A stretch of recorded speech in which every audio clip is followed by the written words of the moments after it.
مرغا به این صورت قراره بره داخل زغال. می‌بینیم که در تنور رو باز کنیم و بریم برای دودبازی.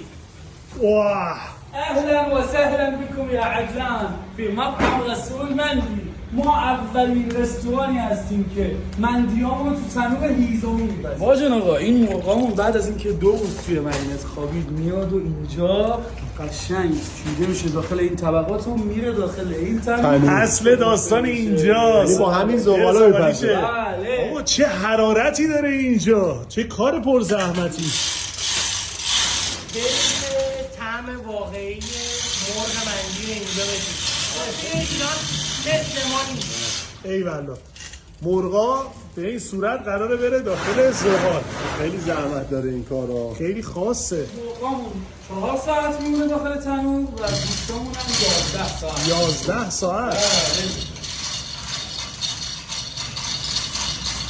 رو دست مرغامون که هیچی، رو پای مرغامون هم نیست.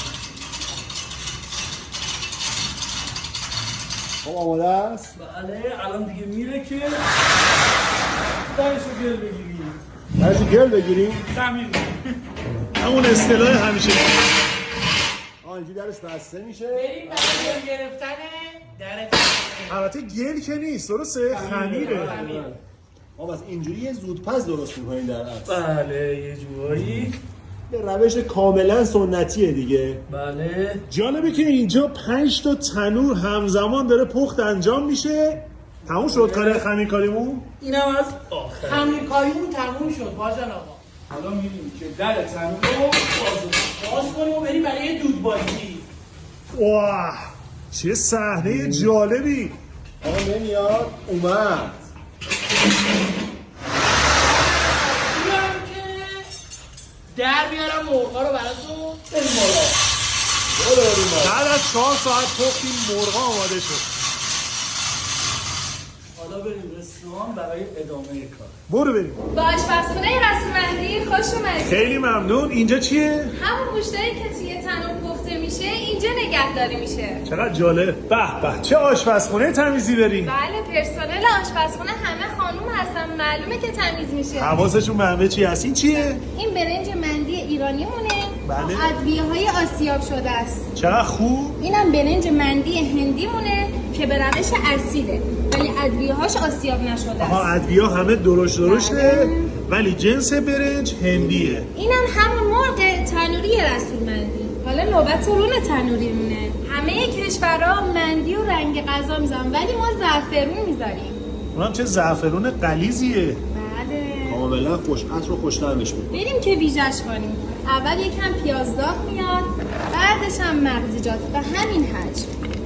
چقدر خوشگل و جذاب شد این غذا. اینم قیمه نجفی معروفمونه که با یه سری ادویه مخصوص پخته این میشه. خیلی خوشمزه است. من تست کردم. این خورشت تپسی مونه. تپسی؟ بله 2 تا بادمجون سرخ کرده میاد بله. با یه دونه سیب زمینی سرخ کرده با کلی گوشت چرب کرده. چقدر هم چربه. خیلی هم خوشمزه است. به به. آقا گوشت مندی اینجوری میپزه نگاه کن. اینم از مندی مرغ بافتشو ببین کاملا خوب پخته. پخته نرم پنبه. نوش جان. جاتون خالی. اینجا رستوران رسول مندی تو دولت آباد. آقا رسول آدرس رو لطف می‌کنی؟ آدرس شهر ری دولت آباد بلوار خود ساختمان ملل زیر ساختمان ملل رستوران عربی رسول مندی. مندی رو دارن توی دنده هست با ماهیچه هست با گردن هست با برنج ایرانی هست با برنج هندی هست همه جوره دیگه هستش. تازه مندی مرغ هم دارن. بله چقدر هم جذاب این مرغتون. این مرغ میشه مرغ نصفه نصف مرغ هستش و اینم مندی ران مرغمون با هست. پرداخت 195,000 تومان 6 تا آیتم پیش غذا هم میتونید انتخاب بکنید انتخاب خودتون یا اینکه خورشتار انتخاب بکنید. درسته؟ بله هر خورشتار رو هر آیتمی که بخوام. بله این قیمه نجفیمون هستش که به شدت خیلی پیشنهاد خوشمزه میشه. است. بله. این قرمه سبزیمون هستش، اینم خورشت تپسیمون هستش، اینم خورشت بامیه و اینم فاصولیه. فاصولیه. بنام اصلا فکرشو میکردی تو تهران به این نزدیکی یه رستوران مندی باشه اصیل که تو تنور پخته بشه. آقا جاتون خالی، واقعا جاتون خالی. دست شما درد نکنه. چقدر محیطتون خوشگله. ارسال دارین دیگه کل تهران؟ ارسال به کل تهران با اسنپ براشون ارسال میکنیم، ولی تو منطقه دولت آباد بعد انجام میشه. دست شما درد نکنه. جاتون خالی. ببین کجا رو پیدا کردیم براتون. تنها جایی که تو تهران مندی میده رستوران رسول مندی توی دولت آباد. بریم داخل. اینجا هم سالن رستوران رسول مندیه که خیلی قشنگ دیزاین شده به سبک عربی، حتی روی سقف هم طراحی شده و کار انجام شده. بریم سراغ گرینوالشون.